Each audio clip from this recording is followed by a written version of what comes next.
Hello students, welcome to Manoj educational study classes. आज हम बात करते हैं कोठारी कमीशन 1964 ईस्वी की, जिसे आप राष्ट्रीय शिक्षा आयोग के रूप में भी जानते हैं। और जो कोठारी कमीशन था, उसकी संस्थितियों के आधार पर हमारे देश की पहली राष्ट्रीय शिक्षा नीति फर्स्ट नेशनल एजुकेशन पॉलिसी 1968 ईस्वी लाई गई, जिसके बिंदुओं को हम क्रमवार रूप से समझेंगे तथा त्रिभाषा सूत्र को भी समझने का प्रयास करेंगे कि तीन भाषाओं का ये सूत्र क्या था। इसको भी हम विस्तार से आज समझेंगे। उससे पहले हम आपको बता दें कि इस वीडियो के अंत में हम आपसे 2 क्वेश्चन पूछेंगे, जिनके जवाब आप हमें कमेंट बॉक्स में दे सकते हैं। तो आज चर्चा करते हैं कोठारी कमीशन के बारे में कि भारत सरकार को जो ये राष्ट्रीय शिक्षा योजना थी, इसको लाने की आवश्यकता कैसे महसूस हुई, इस पर हम चर्चा करते हैं। स्वतंत्रता के समय से ही भारत राष्ट्रीय विकास के नए युग में प्रवेश कर गया, और जब भारत नए युग में प्रवेश कर गया तो लक्ष्य भी उसके नए थे, जैसे निर्धनता उन्मूलन, कृषि का आधुनिकीकरण, उद्योगों का विकास और कहीं ना कहीं मानव के रहन सहन के स्तर को सुधारना, प्रौद्योगिकी का विकास, वैज्ञानिक संसाधनों को बढ़ाना, और जो शिक्षा दी जा रही थी वो 14 वर्ष की आयु तक निःशुल्क। ये सब साधन जो भी देने थे, कहीं ना कहीं शिक्षा के माध्यम से दिए जा सकते थे। इसके लिए कहीं ना कहीं शिक्षा के जो परंपरागत नियम कायदे थे, उनमें परिवर्तन लाना आवश्यक हो गया। हमें शिक्षा में आमूल चूल परिवर्तन की आवश्यकता महसूस हुई, तो भारत सरकार ने जो राष्ट्रीय शिक्षा प्रणाली थी, उसमें बदलाव लाने का निर्णय लिया। उसने कहा कि हम जो भारत की शिक्षा व्यवस्था है, इसको बदलें। देखिए, ऐसा था कि जो 3 स्तर थे, प्राथमिक, माध्यमिक और विश्वविद्यालय स्तर की शिक्षा, ये आपस में बटे हुए थे। कभी कोई आयोग आता था माध्यमिक शिक्षा के बारे में, कभी कोई आयोग प्राथमिक शिक्षा की बात करता था, कभी कोई विश्वविद्यालय स्तर की शिक्षा की बात करता था। लेकिन इन तीनों के बीच में आपस में तालमेल नहीं हो पा रहा था। तो भारत सरकार ने सोचा एक हम ऐसा आयोग लाएं कि जो तीनों शिक्षाओं की बात करे, तीनों के बीच में तालमेल बनाए। देखिए, जब अगर माध्यमिक शिक्षा अच्छी होगी तो विश्वविद्यालय स्तर की शिक्षा अपने आप अच्छी हो जाएगी, वहां प्रगति होगी, शक्तिशाली शिक्षा मिलेगी। लेकिन अगर माध्यमिक शिक्षा अच्छी नहीं होगी तो विश्वविद्यालय स्तर की शिक्षा को हम सुधार ही नहीं सकते। वही बात लागू होती है प्राथमिक शिक्षा पर। अगर प्राथमिक शिक्षा की प्रगति नहीं होगी तो माध्यमिक शिक्षा अच्छी नहीं होगी। तो कहीं ना कहीं भारत सरकार को लगा कि हम तीनों स्तर को एक साथ लेके चलें, प्राथमिक, माध्यमिक और विश्वविद्यालय स्तर को। और तीनों स्तर हमने एक तरह से सामंजस्य स्थापित कर लिया, तो कहीं ना कहीं हम देश में जो अपने लक्ष्य को निर्धारित कर रहे हैं वो हम पा सकते हैं, देश का विकास हम कर सकते हैं। तो इन्हीं सब लक्ष्यों को देखते हुए भारत सरकार ने 1964 ईस्वी में कोठारी कमीशन, राष्ट्रीय शिक्षा योजना लाने का निर्णय लिया कि जो कोठारी कमीशन था, उसके अध्यक्ष डॉक्टर दौलत सिंह कोठारी जी थे। और उनसे कहा गया कि आप एक इस तरह का आयोग लाइए जो तीनों शिक्षाओं की बात करे, चाहे वो प्राथमिक हो, चाहे वो माध्यमिक हो, चाहे वो विश्वविद्यालय स्तर की शिक्षा हो। तो आज हम चर्चा करते हैं कोठारी कमीशन की संस्तुतियों के बारे में कि उन्होंने क्या क्या संस्तुतियां दी। तो हम चर्चा करते हैं राष्ट्रीय शिक्षा आयोग, नेशनल एजुकेशन कमीशन 1964-66 ईस्वी के बारे में, जिसमें कहा गया कि भारत का भविष्य कक्षाओं से आने वाला है। यानी भारत का भविष्य तय होगा, वो उनकी क्लास में जो स्टूडेंट्स पढ़ रहे हैं या विद्यार्थी पढ़ रहे हैं, वो ही इसका भविष्य तय करेंगे। तो भारत का भविष्य कक्षाओं से आने वाला है, ये स्लोगन दिया राष्ट्रीय शिक्षा आयोग, नेशनल एजुकेशन कमीशन 1964-66 ईस्वी ने। जैसा कि आपको बताया गया कि सन 1964 ईस्वी में भारत की केंद्रीय सरकार ने डॉक्टर दौलत सिंह कोठारी की अध्यक्षता में स्कूली शिक्षा प्रणाली को नया आकार व नई दिशा देने के उद्देश्य से एक आयोग का गठन किया कि डॉक्टर कोठारी उस समय विश्वविद्यालय अनुदान आयोग के अध्यक्ष थे। आयोग ने भारतीय स्कूली शिक्षा की गहन समीक्षा प्रस्तुत की, जो भारत के शिक्षा के इतिहास में आज भी सर्वाधिक गहन अध्ययन माना जाता है। इस बात को आप याद रखेंगे कि भारत शिक्षा के इतिहास में जितनी भी समीक्षाएं स्कूल की गई, जो भी आयोग आए, उनमें सर्वाधिक गहन अध्ययन कोठारी कमीशन ने किया। डॉक्टर कोठारी आयोग के अध्यक्ष थे और जेपी नायक आयोग के संयुक्त सचिव थे। आयोग में 17 सदस्य थे, जिनमें 6 विदेशी थे। अगला पॉइंट है आपका कि कोठारी आयोग फ्रांस, जापान, ब्रिटेन, अमेरिका और रूस की शैक्षिक परिषद का सदस्य था। यानी इन देशों में जो शैक्षिक परिषद कमेटियां बनी थी, उसका भी सदस्य था कोठारी आयोग। भारत में शैक्षिक मॉड्यूल बनाने के लिए आयोग ने जिन 3 चीजों पर जोर दिया वे हैं, यानी जो शैक्षिक मॉड्यूल यहां बनाने थे भारत में, उनमें 3 चीजों पर जोर दिया आयोग ने। पहला आंतरिक परिवर्तन, दूसरा गुणात्मक परिवर्तन, तीसरा शैक्षिक सुविधाओं का विस्तार।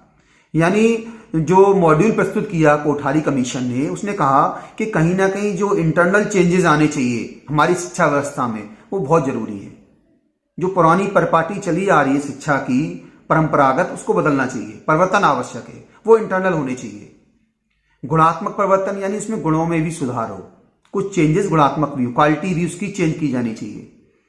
और लास्ट था शैक्षिक सुविधाओं का विस्तार। जब आंतरिक परिवर्तन हो जाएंगे, गुणात्मक परिवर्तन हो जाएंगे, तो शैक्षिक सुविधाओं का विस्तार भी स्वतः ही हो जाएगा। पहला है आंतरिक परिवर्तन। जो पहला पॉइंट दिया गया है कि समान पाठ्यक्रम के जरिए बालक बालिकाओं को विज्ञान व गणित की शिक्षा दी जाए। दरअसल समान पाठ्यक्रम की अनुशंसा बालिकाओं को समान अवसर प्रदान करती है। देखिए, कहीं ना कहीं उस समय बालिकाएं शिक्षा से पिछड़ती जा रही थीं, उनको विद्यालय में शिक्षित नहीं किया जा रहा था। इसलिए इस आयोग ने अनुशंसा दी कि बालक बालिकाओं को एक समान प्रशिक्षण दिया, यानी समान पाठ्यक्रम के माध्यम से पढ़ाया जाए। जो भी उनके सब्जेक्ट हो, जैसे विज्ञान और गणित है, तो वो विज्ञान और गणित बालिकाओं को भी पढ़ाए जाए बालकों की तरीके से। अगला पॉइंट दिया 25% माध्यमिक स्कूलों को व्यावसायिक स्कूल में परिवर्तित कर दिया जाए। यानी जितने भी जो आपके माध्यमिक स्कूल चल रहे हैं उसका 25% व्यावसायिक स्कूल में बदल दीजिए उनको आप। तथा उच्च माध्यमिक स्तर पर कम से कम 50% बच्चों के लिए व्यावसायिक शिक्षा प्रदान अवश्य की जाए। देखिए, जैसा कि आपने पिछले आयोग में पढ़ा था कि माध्यमिक शिक्षा के 2 स्तर कर दिए गए थे, जूनियर और हायर। तो जूनियर जो लेवल था उसमें जो 6, 7, 8 की क्लास थी उसकी बात हुई थी, और जो उच्च माध्यमिक स्तर में आपकी 9, 10, 11, 12। तो यही कहा गया कि जो माध्यमिक स्तर के स्कूल हैं उनको 25% व्यवसाय में बदल दो, क्योंकि कहीं ना कहीं जो वहां से शिक्षित होकर निकलता है उसे रोजगार के लिए कुछ ना कुछ व्यवसाय करना है, तो उसे कुछ ऐसी शिक्षा दो कि भविष्य में कहीं ना कहीं उसके लिए रोजगार परक भी हो। अगला पॉइंट दिया सभी बच्चों को प्राइमरी कक्षाओं में मातृभाषा में शिक्षा दी जाए। यानी जो प्राथमिक स्तर की उसकी शिक्षा है वो उसकी मातृभाषा में, मदर टंग में ही होनी चाहिए। जबकि माध्यमिक स्तर जो सेकेंडरी लेवल है वहां स्थानीय भाषाओं में शिक्षण को प्रोत्साहन दिया जाए। लेकिन जब जो माध्यमिक स्तर की बात आएगी सेकेंडरी लेवल की, वहां पर स्थानीय भाषाओं में शिक्षण को दिया जाए। इसी के साथ अगला पॉइंट दिया कि 1 से 3 वर्ष की पूर्व प्राथमिक शिक्षा दी जाए। यानी जो प्री प्राइमरी एजुकेशन है वो जरूर दी जाए, जैसे आजकल आंगनवाड़ी में दी जाती है। तो यहां उन्होंने कहा कि बच्चा जब प्राथमिक में आ रहा है 6 पे, उससे पहले ही वो एक प्री प्राइमरी एजुकेशन को लेकर आए ताकि उसकी प्राथमिक शिक्षा सुचारू रूप से चल सके। अगला पॉइंट दिया 6 वर्ष पूरे होने पर ही पहली कक्षा में नामांकन किया जाए। यानी जब 6 वर्ष की उम्र पूरी कर ले तब वो कक्षा 1 में आए, उससे पहले वो प्री प्राइमरी क्लास 3 साल ले सकता है। विषय विभाजन कक्षा 9 के बदले कक्षा 10 के बाद हो। यानी जो सब्जेक्ट चेंज किया जाए वो जूनियर लेवल के तुरंत बाद ना हो। जूनियर लेवल के बाद जब वो सेकेंडरी लेवल में पहुंचता है हायर सेकेंडरी में, तो 9 के बदले कक्षा 10 में हो। शैक्षिक ढांचे को 10+2+3 में व्यवस्थित किया जाए। 10 यानी हाई स्कूल, +2 यानी फर्स्ट ईयर और इंटर, +3 उसका स्नातक स्तर, ग्रेजुएशन स्तर, इसकी बात की गई। अगला पॉइंट दिया गया कि माध्यमिक विद्यालय 2 प्रकार के होंगे। देखिए, ये तो बात आपसे वहां भी कही गई थी, जो आपका इससे पहले कमीशन आपने पढ़ा था मुदालियर आयोग, वहां भी कहा गया था जूनियर माध्यमिक और उच्च माध्यमिक। तो उसी की संस्कृतियों को यहां पे लिया गया और उन्होंने भी कहा कि 2 तरह के हों, जूनियर और उच्च माध्यमिक। अगला पॉइंट दिया कॉमन स्कूल सिस्टम लागू किया जाए तथा स्नातक तक की शिक्षा मातृभाषा में दी जाए। यानी एक कॉमन स्कूल सिस्टम लागू कर दो और जो स्नातक तक की शिक्षा है वो उसे उसकी मदर टंग में दो। अगला पॉइंट शिक्षक की आर्थिक, सामाजिक व व्यावसायिक स्थिति सुधारने की सिफारिश की। देखिए, शिक्षक की स्थिति सुधारना बहुत आवश्यक है।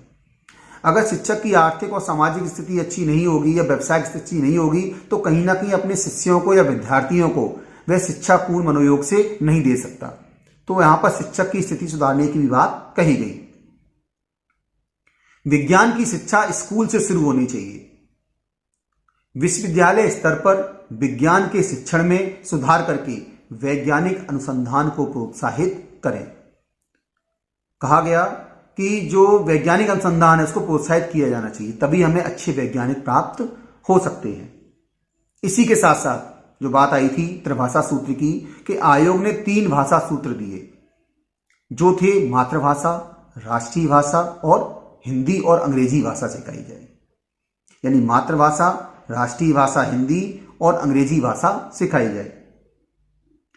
पहले डिग्री स्तर तक मातृभाषा शिक्षा का माध्यम होनी चाहिए, लेकिन अंग्रेजी को संपर्क भाषा के रूप में पढ़ाया जाना आवश्यक है। अगला पॉइंट दिया प्रौढ़ शिक्षा का सुझाव। 15 से 30 वर्ष के अनपढ़ लोगों के लिए विद्यालय में व्यवस्था हो।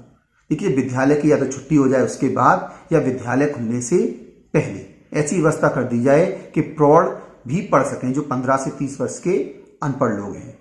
इसी के साथ हम चर्चा करेंगे राष्ट्रीय शिक्षा नीति 1968 ईस्वी, जो कहीं ना कहीं जो कोठारी कमीशन की संस्तुतियां थी उनके आधार पर ही लाई गई थी। हमारे देश की पहली राष्ट्रीय शिक्षा नीति, फर्स्ट नेशनल एजुकेशन पॉलिसी 1968, 24 जुलाई 1968 को भारत की प्रथम राष्ट्रीय शिक्षा नीति घोषित की गई। यह पूर्ण रूप से कोठारी आयोग के प्रतिवेदन पर आधारित थी। सामाजिक दक्षता, राष्ट्रीय एकता एवं समाजवादी समाज की स्थापना करने का लक्ष्य निर्धारित किया गया। अगला पॉइंट था 14 वर्ष तक के बच्चों के लिए निःशुल्क एवं अनिवार्य शिक्षा की बात कही गई।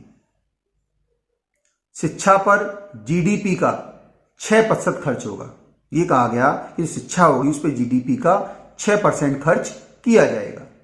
अगला पॉइंट इसमें दिया गया कि शिक्षा प्रणाली का रूपांतरण कर 10+2+3 पद्धति का विकास। देखिए, कहीं ना कहीं सारे पॉइंट आपको ये कोठारी कमीशन वाले ही यहां पर मिलेंगे, क्योंकि ये कोठारी कमीशन की संस्तुति के आधार पर ही लाई गई थी। हिंदी का संपर्क भाषा के रूप में विकास, शिक्षा के अवसरों की समानता का प्रयास, विज्ञान व तकनीकी शिक्षा पर बल, नैतिक व सामाजिक मूल्यों के विकास पर जोर दिया गया। आयोग की सिफारिश के आधार पर राष्ट्रीय शिक्षा नीति को 1968 में भारत की लोकसभा द्वारा अनुमोदित किया गया था, लेकिन हिंदी भाषा जैसे 3 शब्द के फार्मूले की सिफारिशों को उत्तरी हिंदी राज्यों द्वारा अंग्रेजी घृणा और दक्षिणी राज्यों से हिंदी नफरत के कारण खारिज कर दिया गया। जो त्रिभाषा सूत्र था वो कहीं ना कहीं यहां पर फेल हो गया। इसको आगे समझते हैं। बात आई थी त्रिभाषा सूत्र की। क्या था त्रिभाषा सूत्र, उसको हम आज समझने का प्रयास करते हैं। देखिए, 2 क्षेत्र बटे, एक गैर हिंदी भाषी क्षेत्र, एक हिंदी भाषी क्षेत्र। जो गैर हिंदी भाषी क्षेत्र था वहां पर मातृभाषा और क्षेत्रीय भाषा, दूसरी हिंदी भाषा और अंग्रेजी भाषा। यानी जो गैर हिंदी भाषी क्षेत्र था वो अपनी मातृभाषा में शिक्षा लेगा या क्षेत्रीय भाषा में शिक्षा लेगा, और दूसरी भाषा उसकी हिंदी होगी और तीसरी भाषा उसकी अंग्रेजी होगी। अब एक क्षेत्र था हिंदी भाषा क्षेत्र, जहां पर हिंदी भाषा, अंग्रेजी भाषा और कोई भी आधुनिक भाषा जो हिंदी या अंग्रेजी से भिन्न हो, यहां पर संस्कृत और उर्दू भी शामिल की जा सकती है। ये त्रिभाषा सूत्र था जिसका विरोध हुआ और बाद में उसे खारिज कर दिया गया। तो आज हमने अध्ययन किया कोठारी कमीशन के बारे में, जिसे हम राष्ट्रीय शिक्षा आयोग भी कहते हैं, तथा इसी के साथ साथ हमने पहली राष्ट्रीय शिक्षा नीति 1968 को भी समझा, त्रिभाषा सूत्र को भी समझा। तो जो कोठारी कमीशन की संस्तुतियों का अध्ययन किया तो हमें एक बात क्लियर हुई, हमारी समझ में आई, कहीं ना कहीं अब शिक्षा की रूपरेखा इस तरह से बना दी गई कि अब जो तीनों स्तर थे उसकी समीक्षा एक साथ कर ली जाए, तीनों स्तर का तालमेल अच्छी तरह से बैठा दिया गया।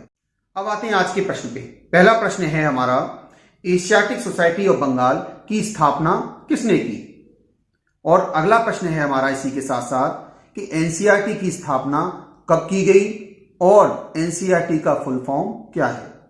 आज के लिए इतना ही। आप वीडियो को लाइक, शेयर और कमेंट मत करें, और जो भी इन प्रश्नों के उत्तर हैं आप कमेंट बॉक्स में दे सकते हैं।